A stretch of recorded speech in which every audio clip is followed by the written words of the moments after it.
seems a little early for Frank Warren to say that Wilder's in a good position and Fury might have to fight him. I mean, Bob Arum has got a stadium in Las Vegas booked already and a date, July the 24th, reserved for Wilder. Already, we're not paying him step aside. It's bet to get rid of him. We can make Fury versus AJ for November or December.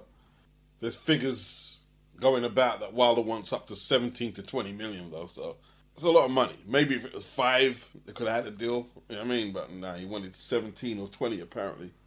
Although the propaganda mill is saying, Wilder doesn't want the 20 mil, he wants blood. Well, what else is he going to say? He knows he's not going to get the 20 mil, yeah? After you do all that arbitration for the third fight, and then you start begging for money, you look like a fool. So, that's a little suspect. It does feel like they've played the boxing fans all along, but let's not take the focus of Edward Hearn. Eddie has been upbeat, he's been on it all the time. I spoke to this guy, I spoke to that guy, the fight's happening.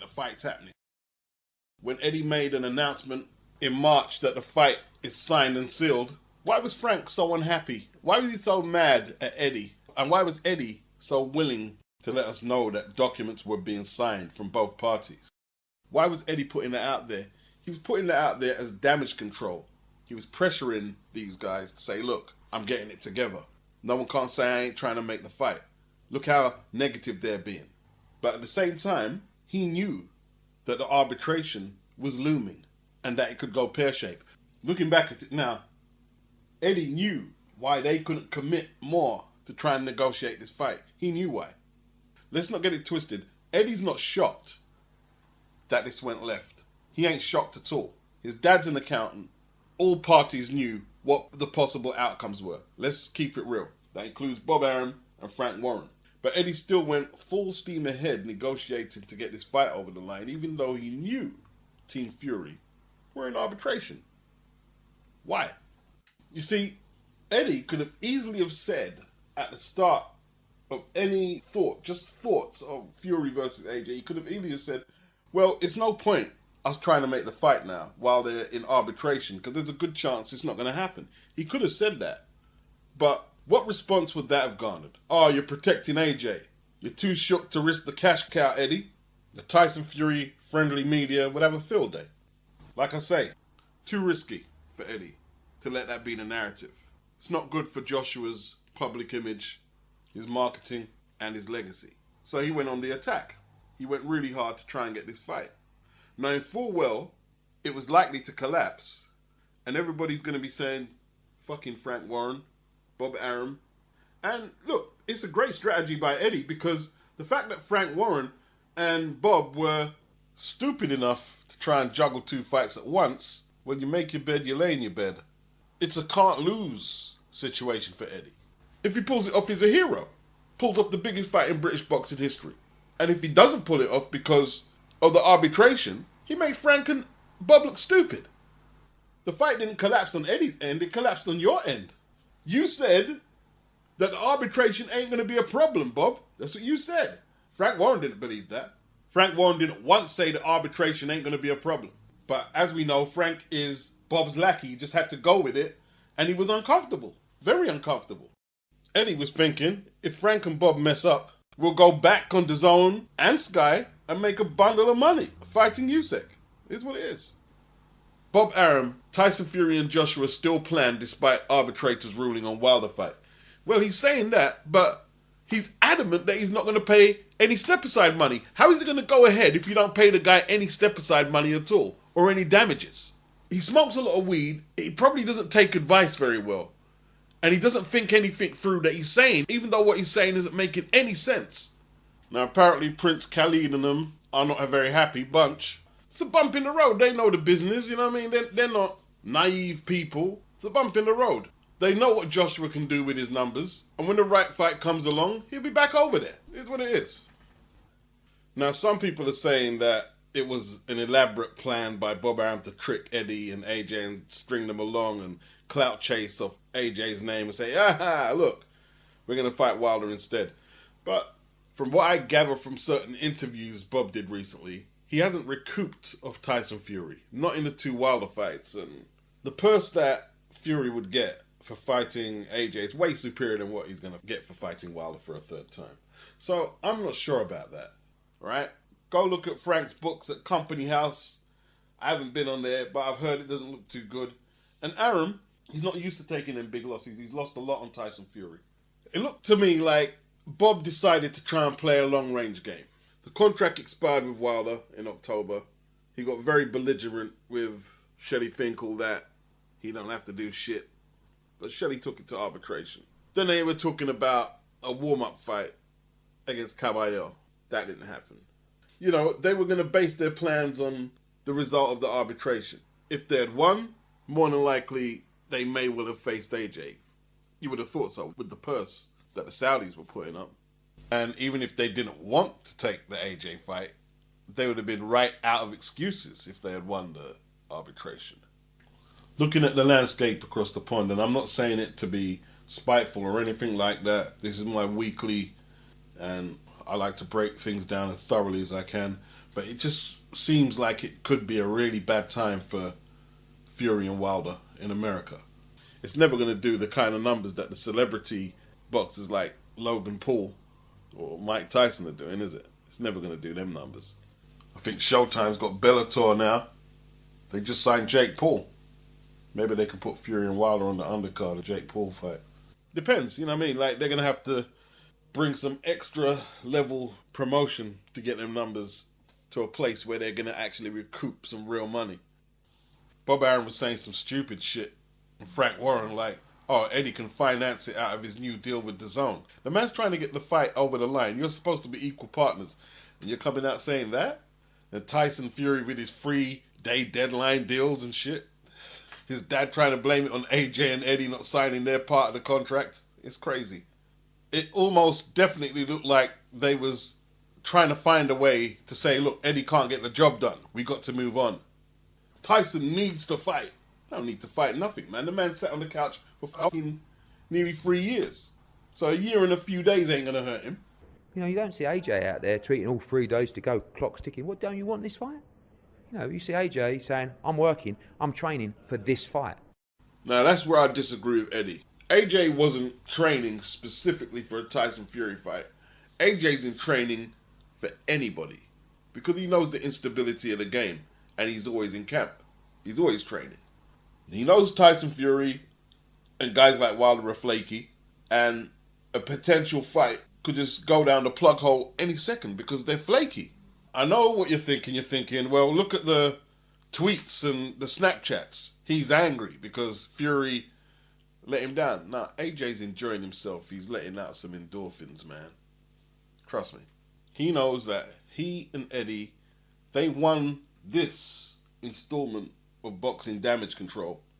They won, and he's enjoying it. He wants to make Tyson Fury squirm in front of the British public. You see, Bob Arum is not aware of these things.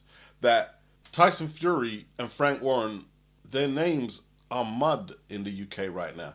Even the hardest Fury defendants right now are struggling to say anything that has any impact in Fury's favour. You know, the stupidest thing Frank Warren said is, oh, Wilder's in a good position. And that might be true, but the British fans don't want to hear that. That's why he's trying to say, oh, we're trying to convince Wilder to take the step-aside money. While Bob has been steadfast on that, we're not giving him no step-aside money. So what are you talking about, Frank? How are you going to give him step-aside money when your boss is not entertaining that? You see, I'm sure even Tyson Fury fans are saying, hold on, you don't want to give us the all-British, undisputed heavyweight showdown? And then Frank Warren, he's going to be known as the promoter who blocked an all-British showdown for all the marbles. He's not looking forward to doing the media defending that. He really isn't. Neither of them are. But Bob, I mean, he doesn't really care. He's not in Britain, is he? So he'll just go ahead with the Wilder fight because that's the market he understands. But as I'm editing this video, doing what research I have to do, I'm finding out that Bob is becoming increasingly unpopular in America. The way he didn't even try and fix the situation to save the AJ Fury fight. Not popular at all. I mean, Bob or Frank, they haven't done no press conference or any type of media on camera to clean it up. Not at all. Eddie was on there soon after the arbitration.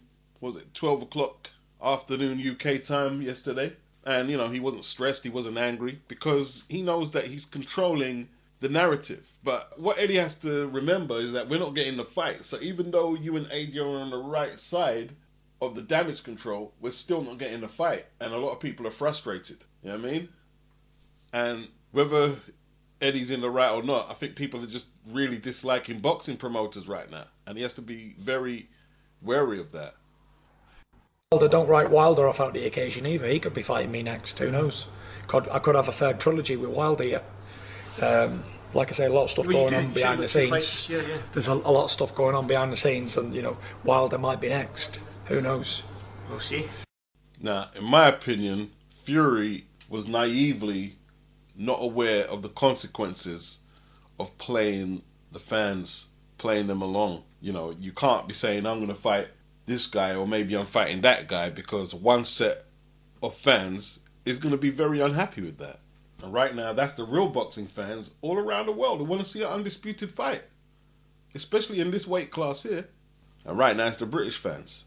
And it's the country where he lives. Maybe he might move to America if he hates England that bad, like he's been saying.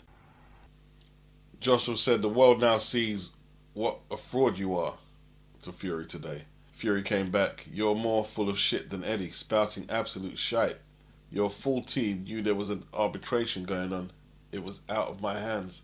Then he tries all that gangster talk or whatever, let's forget that. Well, yeah, everybody knew there was an arbitration going on. But your promoter said it won't be a problem in regards to the undisputed fight going ahead. I mean, it's Tyson Fury's arbitration or AJ's arbitration, so you must know how deep it is, more than AJ. And then you're announcing a couple of days ago that the Joshua fight is 100% on for August the 14th in Saudi Arabia. You've announced it. Talking about you're going to smash AJ, you're going to do this and that. And now, look where we are now. What do you expect AJ to say? What did you want him to do? Lay back and be the gangster trying to be a good man? So when he stays quiet, you flip the script on him and say, AJ didn't really want the fight. From last year, Bob Arum was talking about how they're walking away from the Wilder fight. Even before the proposed fight with Ajit Kabayel in December, Bob was saying this. I mean, the Wilder contract had expired, and he made the biggest deal about it expiring as well. Shelley Finkel did make half-hearted attempts to come to some resolution. He did. Bob wasn't having it. Arum is the man behind the wheel. He said arbitration will not be a problem. Even if they rule in Wilder's favour, he said it won't be a problem. They may have to pay Wilder some damages if the arbitrator rules in his favour. We'll pay him his money. Pay him his money. And let's get this undisputed fight on the road. I got this from PC Jacob from his YouTube channel, and he allowed me to use what he posted up today. This is very shortly before Joshua fought Pulev. You talk about this stage of your career, but there's been a lot of talk about your next stage of your career next year and Tyson Fury. Do you expect your first fight of 2021, assuming you beat Pulev, to be against Tyson Fury, or do you think it could be against Usyk, given the arbitration Deontay Wilder's bringing in the States to make a third fight with Fury?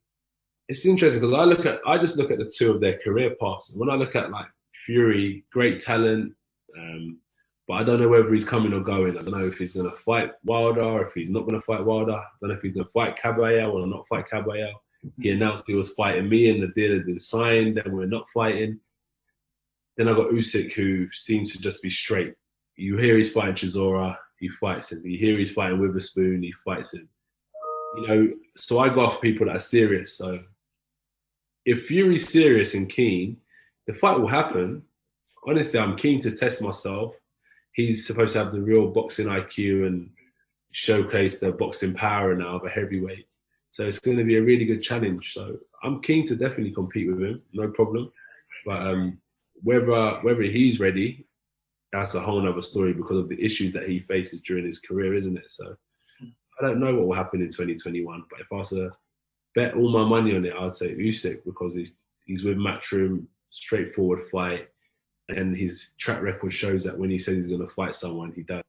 Arbitration or not, AJ, like I said, knows that Fury is flaky and Wilder is flaky. So he's not mad. He's not mad. He's making Fury pay for all the gypsy Spartan talk and if two fighters really want the fight, it will happen. He's making him pay for all he said. That's what he's doing right now. But trust me, I don't think he's taking his after ball with Usyk. He's going to be wanting to make a statement and put on a performance. You know, like people are saying that Bob played Eddie in some masterstroke, and I'm just wondering what the masterstroke is. Fury's got 1 belt, AJ has 3. AJ's next purse will be way bigger than Fury's. Fury's been inactive for over a year. AJ made a defense of his belts last year. Bob Arum and Fury tried to walk away from the Wilder fight, from what I remember, and now they're embroiled back in it. So how has Eddie got played here? You know, like the celebration that Wilder won. I wonder if anyone has forgot that this is boxing, not politics. Because he's still got to fight Fury. And we'll see if he can make any improvements and improve on the result last time out, where he was comprehensively slaughtered. Malik Scott is his trainer. Are Shelley Finkel and Al Heyman cashing him out right now? What if he gets bludgeoned again? What after that? More arbitration? More damage control, Glovegate? More spiked water? More sacking coaches? More costume was heavy? So, you know, all these so-called victories, we'll see. Let's see what happens in the ring. Let's see how AJ does against Usyk. Let's see how Wilder does against Fury, and we'll see who the winners are. I know the guy I back still has 3 straps. I know the other 2 have both dropped the ball, negotiating Undisputed with AJ. I have to say no more. The Wilder fans may want to see a 3rd fight in America, but I'm telling you, the people who were cheering for Tyson Fury, they don't want to see the fight. Now, they may tune in, but this ain't the fight they want to see. They want to see the AJ fight. So, how Bob played Eddie when he's not delivering for his fighters what his fans are expecting, I'm not getting it.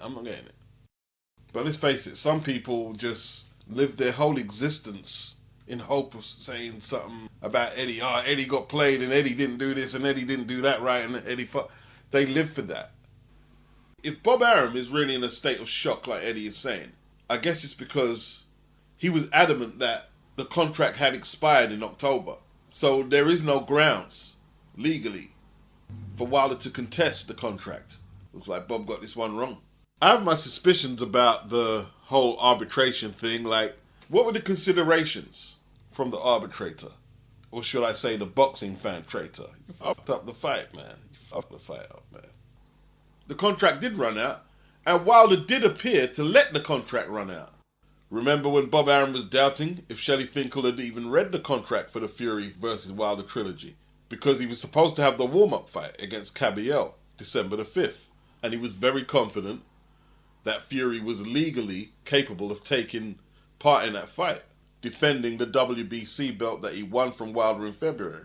So which one was it? Could they generate the funds for that fight, or did the arbitration basically keep Fury out of the ring? Which one was it? Looks like the arbitration. Is this why he couldn't get the warm-up fight? I mean, they had enough time to make the fight. The 3rd Wilder fight was supposed to take place in July, but obviously we had the pandemic. An October date was targeted, and then a December date was mentioned. But without a live crowd, it became extremely difficult for the two sides to finalize a concrete date and venue. This was around October last year. According to Fury and his team, Wilder's rematch clause officially expired a few weeks back, which allows them to go forward with other plans. Shelley Finkel disagreed. He believes that Wilder still holds a valid contract for a trilogy, which prevents Fury from fighting someone else. Bob Arum said that Robert read the contract. The contract has expired, it's clear. Robert is Fury's British lawyer, apparently. Shelley can say what he wants. Bob Arum said, you know, the thing is that's crazy about this. The last time I talked to Shelley was the night of the fight after Wilder had been beaten, Arum told IFL TV.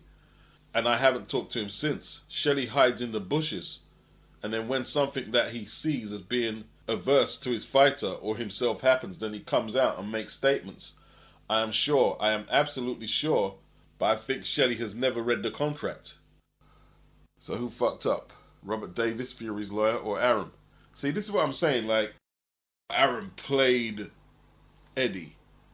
So you're saying that he concocted all of this from the 3rd fight with Wilder falling through in June, the pandemic, them not being able to get a crowd, Wilder going into radio silence until the contract expired, the on and off Adric Caballero fight.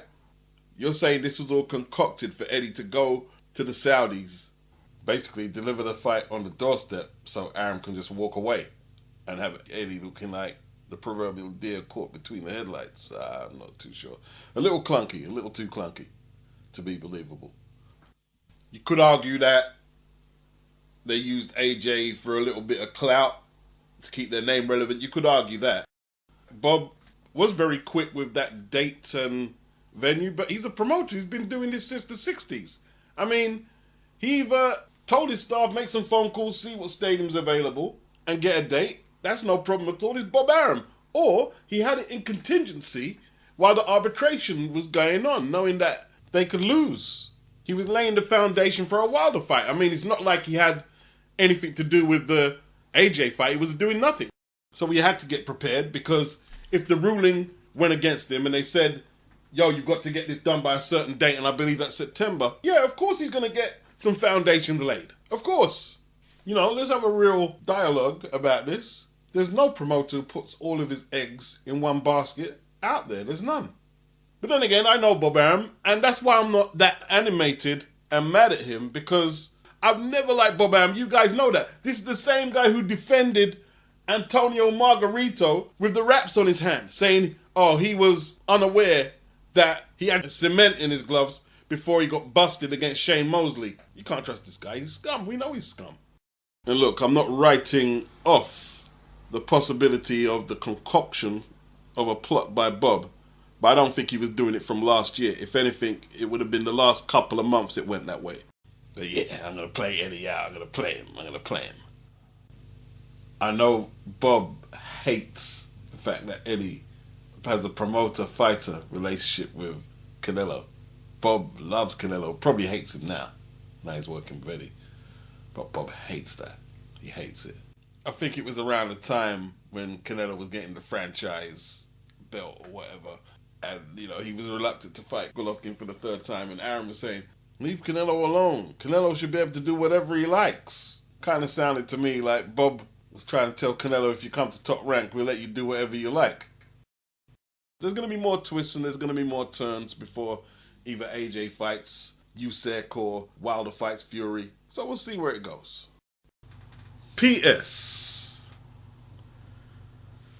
Now, there's a certain section of people who follow boxing, because they can't be called boxing fans, are claiming this as a victory for Bob Arum, when he not only destroyed the hopes of British boxing fans, but boxing fans all around the world. America, Canada, Africa, Asia, Latin America, South America, wherever you want to go, destroyed their hopes of seeing an undisputed heavyweight title fight due to either his incompetence or his scheming ways.